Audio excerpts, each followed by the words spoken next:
ప్రభునందు ప్రియ పరిశుద్ధ దేవుని కుమారులారా, దేవుని కుమార్తెలారా, యేసుక్రీస్తు ప్రశస్త హెచ్చింపు నామములో మీ అందరికీ వందనాలు. అలాగే దేవునికి స్తోత్రాలు. ప్రియులారా, ఎలా ఉన్నారు? బాగున్నారు కదా? చాలా సంతోషం. దేవుని కృప మహదైశ్వర్యాన్ని బట్టి మేము కూడా కులాసాగానే ఉన్నాం. ప్రియులారా, ఒక ప్రత్యేక అంశం ద్వారా మరొకసారి మీ చేరువలోనికి రావటానికి దేవుడు మాకు అనుగ్రహించినటువంటి ఈ గొప్ప ఆధిక్యతను బట్టి దేవునికి మరొకసారి కృతజ్ఞతాస్తుతులు చెల్లిస్తున్నా. దేవునికి స్తోత్రాలు. ప్రియులారా, ఈరోజు మనము నేర్చుకునే అంశము మనిషి జన్మతః పాపి కాదు. ప్రియులారా, మనం చూద్దాం. యేసుక్రీస్తు మనలాంటి శరీరాన్నే, ప్రకృతి సంబంధమైన శరీరాన్నే, పాప స్వభావము కలిగిన శరీరాన్నే, పాపాన్ని పాపము పాపం పాపానికి లోబడేటటువంటి శరీరాన్ని యేసుక్రీస్తు ధరించుకున్నాడు. యేసుక్రీస్తు తన ఆత్మకు ధరింపజేశాడు. మరే గర్భం నుండి ధరించుకుని ఈ లోకానికి వచ్చాడు. ఆయన ప్రియులారా, మనం చూస్తే ఈ ఈ పాఠంలో మనం చూస్తే యేసుక్రీస్తు సమస్త విషయాల్లో కూడా మన వల్ల శోధించబడినను. ఆయన పాపము లేనివాడుగా ఉన్నాడు. పాప స్వభావము కలిగిన శరీరమే, పాపానికి లోబడేటటువంటి శరీరమే. అలాంటి శరీరం అయినా సరే ఆయన పాపము చేయలేదు, పాపానికి లోబడలేదు, పాపము చేయలేదు. అదే ఈ పాఠంలో నేర్చుకుందాం. ప్రియులరా, యేసుక్రీస్తు సమస్త విషయంలోనూ మనవలే శోధించబడినను. ఆయన పాపము లేనివాడుగా జీవించాడు. చూడండి, ఇదే శరీరంతో, పైనుంచి వచ్చిన శరీరం కాదు, ప్రత్యేకమైన శరీరం కాదు. ఇప్పటి వరకు నేర్చుకున్న సంగతులు మనం చూస్తే ఆయన మరే గర్భము ద్వారా మరి ఈ లోక శరీరాన్ని ధరించుకున్నాడు. అంటే మరీ నుండి విడిపోయిన శరీరం యేసుక్రీస్తు ధరించుకున్నాడు. ప్రత్యేకమైన శరీరం, పరలోకంలో వచ్చిన శరీరం కాదు. ఆయన యేసుక్రీస్తు సమస్త విషయాల్లో మన వల్ల శోధించబడినను. ఆయన పాపము లేనివాడిగా ఉన్నాడు. యేసుక్రీస్తు సమస్త విషయంలోనూ మన వల్ల శోధించబడినను. ఆయన పాపము లేనివాడిగా ఉన్నాడు అనే సంగతి మనం చూద్దాం. ఎక్కడ ఉంది ఈ మాటలో? ఆయన శోధించబడ్డాడు, పాపం లేనివాడుగా ఉన్నాడు అనేసి మనకి తెలియపరిచే వచనాలు బైబిల్లో ఎక్కడ ఉన్నాయి అనేది చూస్తే హెబ్రీ పత్రిక 4:15 మన ప్రధాన యాజకుడు మన బలహీనతల యందు మనతో సమానానుభవము లేనివాడు కాదు, కానీ అంటే మన బలహీనతలలో ఆయన సమానానుభవము లేనివాడు కాదు. కానీ అంటే మన బలహీనతలో ఆయన కూడా సమాన అనుభవం కలిగిన వాడే, లేనివాడు కాదు అంటాడు. కాడు కానీ సమస్త విషయంలోనూ మనవలే శోధించబడినను. ఆయన పాపము లేనివాడుగా ఉన్నాడు. మనకి ఎలాంటి బలహీనతలు ఉన్నాయో శరీరానికి, ఆయన శరీరానికి కూడా అలాంటి బలహీనతలు ఉన్నాయి. ఉన్నా కూడా ఏం చేశాడు? సమస్త విషయంలోనూ మన వల్ల శోధించబడ్డాడు. ఆయన శరీరం ఎలాంటిదంటే శోధించబడేటటువంటి శరీరం, శోధించబడ్డాడు. కానీ ఆయన ఏం చేశాడు? శోధనలే జయించాడు. అందుకని ఆయన పాపము లేనివాడుగా ఉన్నాడు. యేసుక్రీస్తు ఎందుకు పాపము లేనివాడుగా ఉన్నాడు? ఆయన పాపము చేయలేదు. సమస్త విషయాల్లో మన వల్ల శోధించబడినా కూడా ఆయన పాపము చేయలేదు. ప్రియులరా, యేసుక్రీస్తు శోధించబడి శ్రమ పొందని గనక శోధించబడి వారికి సహాయము చేయగలవాడే ఉన్నాడు. యేసుక్రీస్తు శోధించబడి శ్రమ పొందాడు. అంటే యేసుక్రీస్తు అనే ఆత్మకు ధరింపజేసిన శరీరం ఎలాంటి శరీరం అంటే శోధించబడటానికి అవకాశం ఉన్న శరీరమే. అందుకనే తాను శోధించబడ్డాడు, శ్రమ పొందాడు గనుక శోధింపబడు వారికి సహాయం చేయగలవాడై ఉన్నాడంటాడు. ఆయన శోధించబడ్డాడు, అంత మాత్రమే శోధించబడే వారికి సహాయం చేయగలిగేటటువంటి వాడుగా ఉన్నాడు. హెబ్రీ పత్రిక 2:18 మాటలో రాయబడి ఉన్నాయి. యేసును అపవాది శోధించాడు. యేసు అపవాది చేత శోధించబడ్డకు ఆత్మ వల్ల అరణ్యాన్ని కొనుపబడ్డాడు. యేసుక్రీస్తుని ఎవరు శోధించాడు? అపవాది శోధించాడు. ఈ మాటలు ఎక్కడున్నాయి? మత్తయి సువార్తలో 4:1-11 అక్కడ రాయబడి ఉన్నాయి. మనం వరుసలో చదువుదాం. 1వ వచనం, అప్పుడు యేసు అపవాది చేత శోధించబడ్డకు ఆత్మ వల్ల అరణ్యమునకు కొనుపబడెను. అరణ్యానికి కొనుపబడింది దేని వలన అంటే ఆత్మ చేత కొనుపబడ్డాడు. ఎవరి చేత శోధించబడటానికంటే అపవాది చేత శోధించబడటానికి. ఇది చాలా జాగ్రత్తగా ఆలోచించుకోవలసిన అవసరం ఉంది. 40 దినములు 40 రాత్రులు ఉపవాసం ఉన్న పిమ్మట ఆయన ఆకలి గొనగా ఆ శోధకుడు ఆయన వద్దకు వచ్చి, నీవు దేవుని కుమారుడు అయితే రాళ్లను రొట్టెలగునట్లు ఆజ్ఞాపించు మనను. అందుకు ఆయన, మనుషుడు రొట్టె వలన మాత్రము కాదు కానీ దేవుని నోటి నుండి వచ్చు ప్రతి మాట వలన జీవించును అని వ్రాయబడి ఉన్నది. చూడండి, వాడు కూడా చెప్తా ఉన్నాడు. ఏమంటాడు?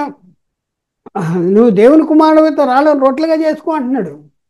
రాళ్ళను రొట్టెలుగా చేసుకుంటే యేసుక్రీస్తు అంటాడు, మనుషుడు రొట్టె వలన మాత్రం కాదు కానీ దేవుని నోటి నుండి ప్రతి మాట వలన. రొట్టెలే చేసుకుంటే నేను దేవుని కుమారుడు కదా, నాకు మహిమలు ఉన్నాయి కదా, నేను చేసుకుంటాను, నేను అన్నీ చేసేస్తాను అనేసి ఆయన చేయలేదు, చెప్పలేదు.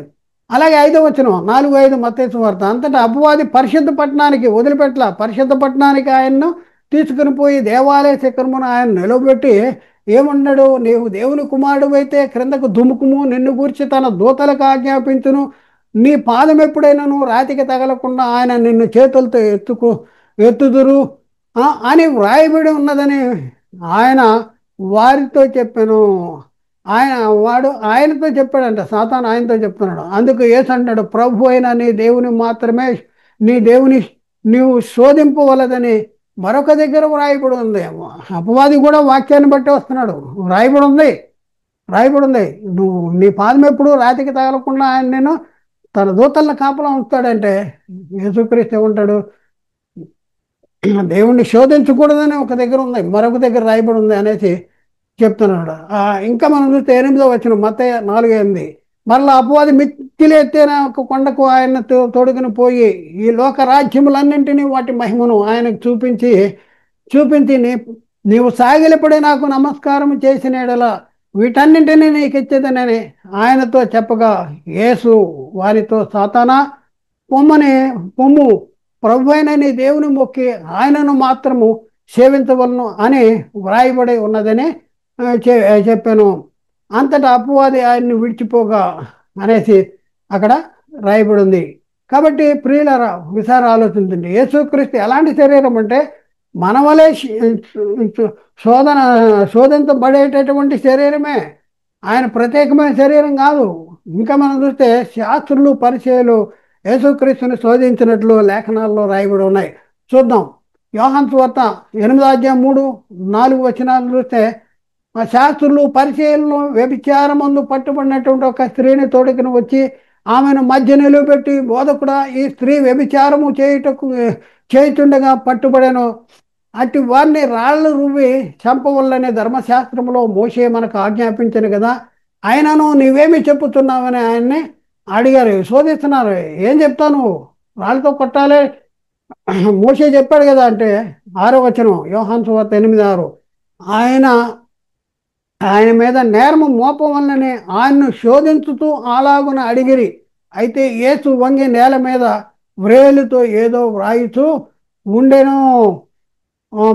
యోహాను సువార్త 8:7 వచనాలు. వారు ఆయన్ను పట్టు వదలక అడుగుతుండగా ఆయన తల ఎత్తి చూచి, మీలో పాపము లేనివాడు మొట్టమొదట ఆయన మీద రాయి వేయవచ్చును అని వారితో చెప్పాను. మరల వంగి నేల మీద వ్రాయిస్తుండెను. 9వ వచనం. వారు ఆయన మాట విని పెద్దవారి మొదలుకుని చిన్నవారి వరకు కూడా ఒకని వెంట ఒకడు బయలువెళ్ళిరి. యేసు ఒక్కడే అక్కడ ఉండెను. ఆ స్త్రీ మధ్యను నిలబడి ఉండెను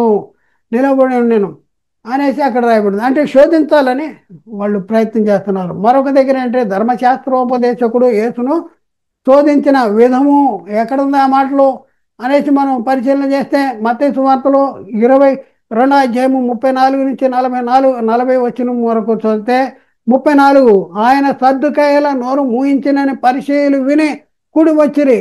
వారిలో ఒక ధర్మశాస్త్రోపదేశకుడు ఆయనను శోధించుతూ ఏమంటున్నాడు? 36వ వచనం. బోధకుడా, ధర్మశాస్త్రములో ముఖ్యమైన ఆజ్ఞ ఏదని అడిగాను.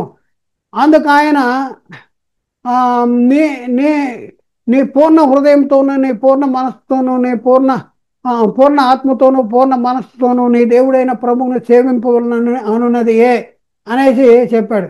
ఇది ముఖ్యమైనది. మొదటి మొదటిది ఏనైనా ఆజ్ఞ, నిన్ను నీ పొరుగు వాడిని ప్రేమింపవలననేది రెండవది అనేసి అక్కడ చెప్పినట్టు పరిస్థితి మనం చూస్తున్నాం. శోధిస్తానికి వస్తున్నారు.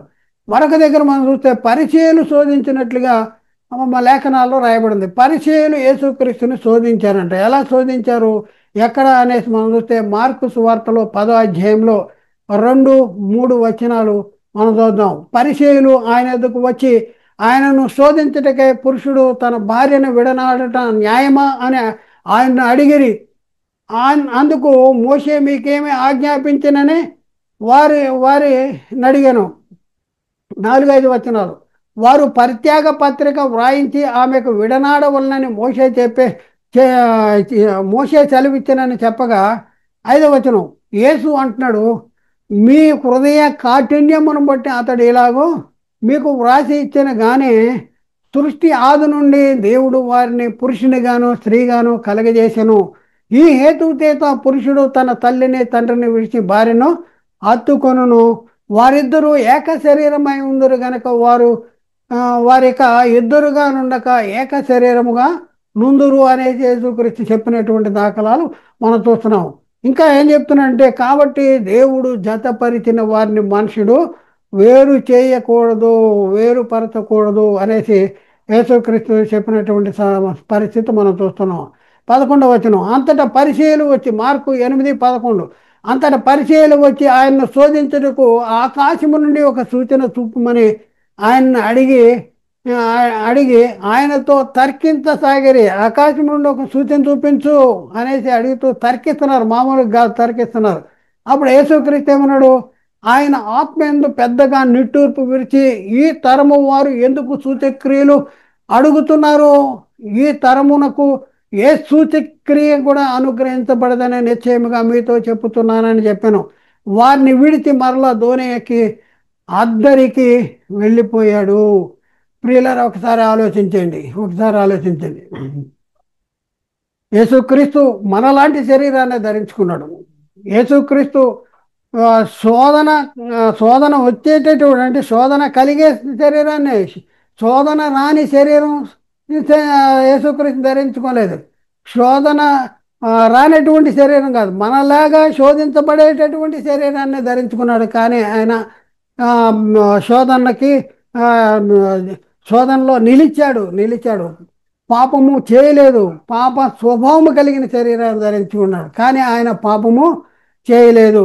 కాబట్టి ప్రియులారా, ఒకసారి ఆలోచించండి. ఇప్పుడు మనం పరిశీలన చేస్తే 3వ పాయింట్ ఏంటంటే, ఇప్పుడు యేసుక్రీస్తు పాప శరీరాకారాన్ని ధరించుకున్నను, పాపరహితుడిగా జీవించాడంట. ఎలాంటి శరీరం ధరించుకున్నాడంటే పాప స్వభావము కలిగిన శరీరమే. ఆయన శోధించబడ్డాడు కూడా, కానీ మనం చూస్తే పాపము చేయలేదు. పాపము చేయగలిగే శరీరమే, పాప స్వభావము కలిగిన శరీరమే. మరి ఆయన కూడా పాపము చేయలేదు అనేసి బైబిల్ చెప్తుంది. మరి ఈ పాయింట్లో మనం చూస్తే యేసుక్రీస్తు పాప శరీరమును ధరించుకొన్నను, పాపరహితుడిగా జీవించాడు. మనం ఆ సంగతి ఇప్పుడు మనం నేర్చుకుందాం. అందుకనే యేసుక్రీస్తు దగ్గర నా ఎందుకు పాపం ఉన్నదని ఎవడు స్థాపించును అని ప్రశ్నించాడు. ఎందుకు ప్రశ్నించాడంటే, శరీరము పాప స్వభావము కలిగిందే, కానీ పాపము చేయలేదు.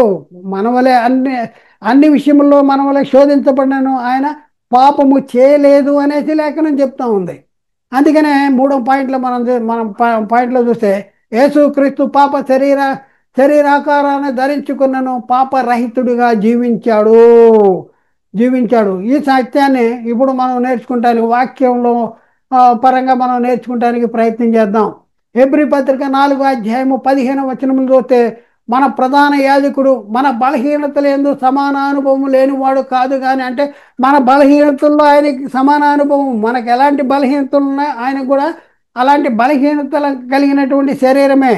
అదే చెప్తున్నాడు, మన ప్రధాన యాజకుడు మన బలహీనత ఎందు మనతో సమాన అనుభవము లేనివాడు కాదు కానీ సమస్త విషయములలోనూ మన వలె శోధించబడినను. సమస్త విషయాల్లో మనం కొన్ని సంగతులే మనం ఇందాక నేర్చుకున్నాం, ఇంకా చాలా సంగతులు ఉన్నాయి. సమస్త విషయాల్లో కూడా మన వలె శోధించబడినను. ఆయన పాపము లేనివాడుగా ఉన్నాడు, శోధించబడ్డాడు.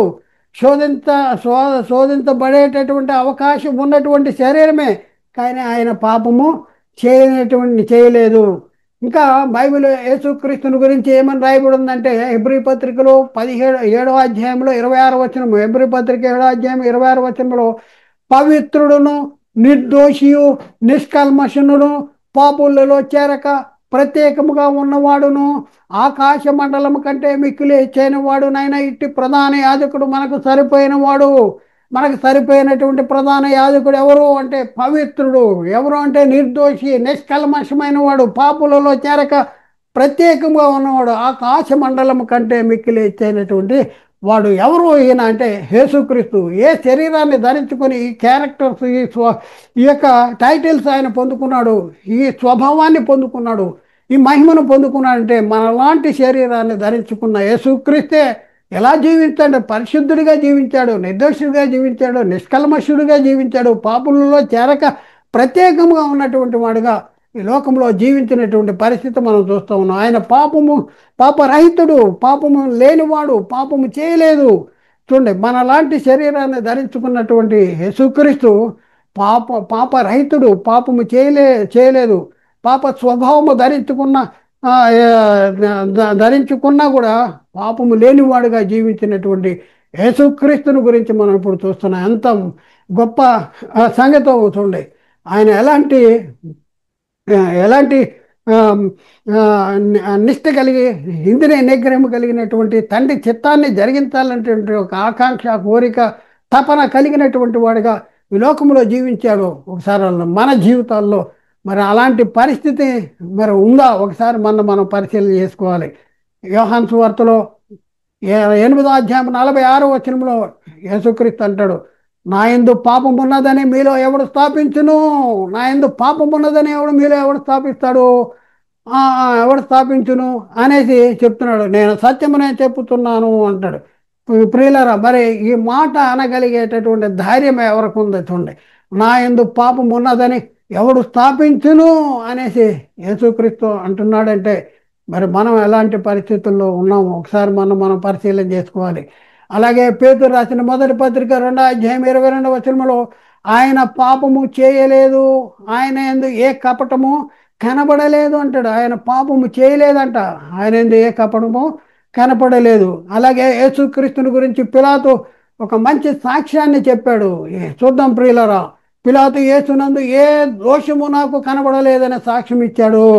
ఎక్కడ అంటే యోహాను సువార్తలో 19వ అధ్యాయంలో 4వ వచనము. యోహాను సువార్త 19వ అధ్యాయము 4వ వచనము. పిలాతు మరలా వెలుపలికి వచ్చి, ఇదిగో ఈయన యందు నాకు ఏ దోషము కనబడలేదు, మీకు తెలియనట్లు ఈయనను మీ యొద్దకు వెలుపలికి తీసుకుని వచ్చుతున్నానని వారితో చెప్పను. ఈయన యందు నాకు ఏ దోషము కనపడలేదు అనేటటువంటి పరిస్థితి ఎవరు చెప్తున్నారు?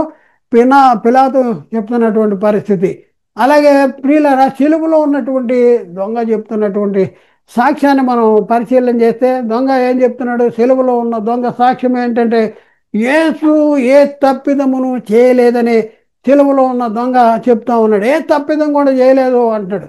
చూద్దాం, ఎక్కడ లూకా సువార్తలో 23వ అధ్యాయం 40 నుండి 41 వచనాలు చూస్తే, అయితే రెండవ వాడు వానిని గద్దించి, నీవును అదే శిక్షలో ఉన్నావు గనక దేవునికి భయపడవా? మనకైతే ఇది న్యాయమే, మనము చేసిన వాటికి తగిన ఫలమును పొందుతున్నాము, కానీ ఈయన యందు ఏ తప్పిదమును చేయలేదని చెప్పాను. ఈయన ఏ తప్పిదము కూడా చేయలేదు, మనకైతే ఇది న్యాయమే అంటాడు. మనకైతే ఇది న్యాయమే, మనం చేసిన దానికి తగిన ఫలాన్ని అనుభవిస్తున్నాం. కానీ ఈయన యందు ఏ దోషమైనా ఉందా? చూడండి, ఏ దోషం లేదు. ఈయన యందు ఏ తప్పిదములు కూడా లేదు. ఎవరు చెప్తున్నాడు? సెలవులో ఉన్న దొంగ చెప్తున్నాడండి. ఒక దొంగ చెప్తున్నాడు యేసుక్రీస్తుని గురించి, ఈయన యందు ఏ తప్పిదము లేదు అనేసి చెప్తా ఉన్నాడు. ఇంకా మనం చూస్తే యేసును అప్పగించిన యూదా, ఆయన యేసుక్రీస్తు గురించి చెప్తున్నటువంటి మాట ఏంటంటే, యేసుక్రీస్తు గురించి చెప్తున్న మాటను మనం పరిశీలన చేద్దాం ప్రియులరా. యేసుక్రీస్తుని గురించి ఇస్కరియోతు యూదా సాక్ష్యం చెప్తా ఉన్నాడు. ఏంటి? మత్తయి సువార్తలో 27వ అధ్యాయంలో, మత్తయి సువార్త 27వ అధ్యాయంలో 3 నుంచి 4 వచనాలు చూస్తే, అప్పుడు ఆయనను అప్పగించిన యూదా ఆయనకు శిక్ష విధించబడగా చూచి ఆయన అప్పగించిన యూద అంట ఆయనకి ఆ, శిక్ష విధించబడగా చూసి పశ్చాత్తాపడ్డాడంట. శిక్ష విధించినప్పుడు పశ్చాత్తాపడ్డాడు. 30 వెండి నాణెములను ప్రధాన యాజకుల యొద్దకును పెద్దల యొద్దకును మరల తెచ్చాడు. తీసుకున్నాయి మళ్ళీ తీసుకొచ్చాడు. అమ్మేసిన డబ్బులు ఏదైతే ఉన్నాయో అవి దాచిపెట్టాడో మళ్ళీ తీసుకొచ్చాడంట. తీసుకొచ్చి ఏమంటాడు? 4వ వచనం, 27వ అధ్యాయం మత్తయి సువార్త 4వ అధ్యాయం 4వ వచనం, నేను నిరపరాధ రక్తమును అప్పగించి పాపము చేసి తిన. నేను నిరపరాధ రక్తము. ఆయన రక్తం ఎలాంటిది? ఆయన ఎలాంటి వాడు? నిరపరాధుడు. నిరపరాధుడు, అపరాధము చేయనటువంటి అపరాధము లేనటువంటి వాడు. నిరపరాధ రక్తమును అప్పగించాను మీకు. అప్పగించి నేను పాపము చేసి తినని చెప్పాను. వారు అంటున్నారు వారు దానితో మాకేమీ, నీవే చూసుకొనమని చెప్పగా మాకేం సంబంధం లేదు.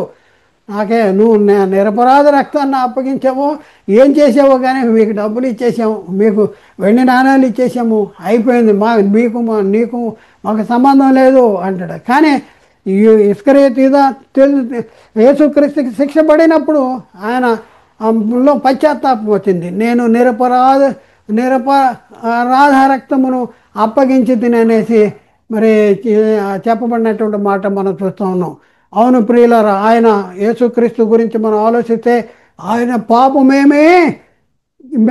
యందు పాపమేమీ లేదు అనేసి యోహాన్ రాసిన మొదటి పత్రిక 3వ అధ్యాయంలో 5వ వచనంలో అక్కడ రాయబడింది. యోహాన్ రాసిన మొదటి పత్రిక 3వ అధ్యాయం 5వ వచనంలో పాపములను తీసివేయటికే ఆయన ప్రత్యక్షమాయనని మీకు తెలియను. ఆయన యందు పాపమేమీ లేదు, ఆయన యందు పాపమేమీ కూడా లేదు అనేసి చెప్పేటటువంటి పరిస్థితి. ఆయన పాపమేమీ లేదు. పాప శరీరాకారాన్ని ధరించుకున్నాడు. ఆయన కూడా పాప స్వభావము కలిగినటువంటి శరీరాన్ని ధరించుకున్నాడు. కానీ పాప స్వభావము కలిగినటువంటి శరీరములో ఉన్నా కూడా ఆయన పాపము చేయలేదంట. ఆయన పాపము అంటే శరీరాన్ని ఆత్మ చేత శరీర క్రియలు చంపాడు. దేవుని ఆజ్ఞ ఏదైతే ఉందో ఆ ఆజ్ఞను ఆయనలో పెట్టుకున్నాడు. అందుకనే యేసుక్రీస్తు తండ్రి నాలో ఉన్నాడు, నేను ఒంటరిగా లేను అంటాడు. ఎందుకంటే ఎలా ఉన్నాడు? ఆజ్ఞ కింద ఉన్నాడు. అలాగే పౌలు అంటాడు, జీవించేది నేను కాదు, క్రీస్తే నాలో ఉన్నాడు అంటాడు. పౌలులో క్రీస్తు ఎలా ఉన్నాడు? ఒకసారి ఆలోచించి యేసుక్రీస్తులో తండ్రి ఎలా ఉన్నాడు అంటే తండ్రి యొక్క ఆజ్ఞ ఏదైతే ఉందో ఆ ఆజ్ఞను క్రీస్తు హృదయంలో ఉంచుకుంటాం ద్వారా తండ్రి క్రీస్తులో ఉన్నట్లు మనం చూస్తూ ఉన్నాం. అందుకనే పాపము తీసివేటికే ఆయన ప్రత్యక్షమయ్యాను అని మీకు తెలియను. ఆయన ఎందుకు పాపమేమీ లేదు. కాబట్టి పాపరహితుడైన యేసుక్రీస్తు ఎందు నిమిత్తము అప్పగించబడ్డాడు. చూడండి, మరి పాపరహితుడు కదా యేసుక్రీస్తు, ఎందుకు అప్పగించబడ్డాడు? ఇది మనం తెలుసుకోవాల్సిన అవసరం ఉంది. ఎవరి కోసం అప్పగించబడ్డాడు? ఆయన ఏమో తప్పు చేశాడా? ఆయన ఏమో నేరం చేశాడా? మరి ఆయన ఎందుకు పట్టుకున్నారు? ఆయన ఎందుకు సిలువ వేశారు? ఆయన ఎందుకు సిలువలో రక్తం కార్చవలసిన అవసరం వచ్చింది? ఒకసారి చేయవలసినటువంటి అవసరం ఉంది ప్రియులారా. అందుకని అంటాడు, పాపరహితుడైన యేసుక్రీస్తు ఎందు నిమిత్తము అప్పగించబడ్డాడు అంటే ఆయన మన అపరాధముల నిమిత్తము అప్పగించబడ్డాడు. మనలను నీతిమంతులుగా తీర్చడానికి తిరిగి లేచాడంట. రోమపత్రిక 4వ అధ్యాయం 25వ వచనంలో ఆయన మన అపరాధముల నిమిత్తము అప్పగించబడి మనము నీతిమంతులుగా తీర్చబట్టకే ఆయన లేపబడ్డాడు. అలాగే పౌలు కొరింథీకి రాసిన 2వ పత్రికలో 5వ అధ్యాయము 15వ వచనంలో అక్కడే ఉంది, జీవించి వారికి మీదట తమ కొరకు కాక తమ నిమిత్తము మృతి పొంది తిరిగి లేచిన యేసుక్రీస్తు కొరకై జీవించుటకు ఆయన అందరి కొరకు మృతి పొంది తిరిగి లేచిన నిశ్చయించుకొనుచున్నాము. యేసుక్రీస్తు ఎవరి కోసం మృతి పొందాడంటే ఎవరి కోసం తమ నిమిత్తము మృతి పొంది తిరిగి లేచిన యేసుక్రీస్తు కోసమే మరి మృతి పొందాడంట. తమ కొరకు తమ నిమిత్తము మృతి పొందాడంట, మన కోసం మృతి పొందాడు. అందుకనే మనం ఎవరి కోసం జీవించాలంట? ఎవరి కోసం? మన అందరి కోసం మృతి పొంది తిరిగి లేచిన యేసుక్రీస్తు కోసం మనం జీవించాలి. అందుకని ఆయన అందరి కొరకు మృతి పొందని కనుక అనేసి పాపరహితుడైన యేసుక్రీస్తు ఎందుకు అప్పగించబడంటే పాపము తీసివేయాలంటే పరిశుద్ధ రక్తం కావాలి, పాపము లేని రక్తం కావాలి, నిర్దోషమైన రక్తం కావాలి. మరి అలాంటి పాపరహితమైనటువంటి రక్తమును సిలువలో కార్చటం ద్వారా మన పాపాలు తీసివేసినటువంటి పరిస్థితి. మనల్ని పాపం నుండి విడిపించడానికి, అపవాది క్రియల నుంచి లయపరచడానికి, మనల్ని పవిత్రులుగా చేయటానికి, నిర్దోషులుగా చేయటానికి, నిష్కల్మషులుగా చేయటానికి మరి యేసుక్రీస్తు ఏం చేశాడంటే మరి ఆయన అప్పగించుకున్నాడు, మృతి పొందాడు, అప్పగించుకున్నాడు. ఇంకా ప్రియులారా మనం ఆ, చూద్దాం. రెండో కొరింథీ 5:21 చూస్తే, ఎందుకనగా మనం ఆయన యందు దేవుని నీతి ఎగునట్లు పాపం ఎరుగని ఆయన మన కోసము పాపముగా చేపడ్డాడు. పాపం ఎరుగని ఆయన పాపం చేయలేదు, పాపం లేదు ఆయనకి. పాపం ఎరుగని ఆయన ఏ శరీరంలో ఉన్నాడు? మనలాంటి శరీరంలో ఉన్నాడు, మట్టి శరీరంలో ఉన్నాడు, ప్రకృతి సంబంధమైన శరీరంలో ఉన్నాడు, పాప స్వభావము కలిగిన శరీరంలో ఉన్నాడు. అయినా కూడా ఆయన పాపము చేయలేదు. అన్ని విషయాల్లో మన వల్ల శోధించబడ్డాడు. ఆయన కూడా ఆయన పాపం లేనివాడిగా జీవించాడు. ఎందుకు అంటే మనం ఆయన యందు దేవుని నీతి ఎగినట్లు పాపం ఎరిగిన ఆయనను మన కోసం పాపముగా చేయటం అనేది జరిగింది.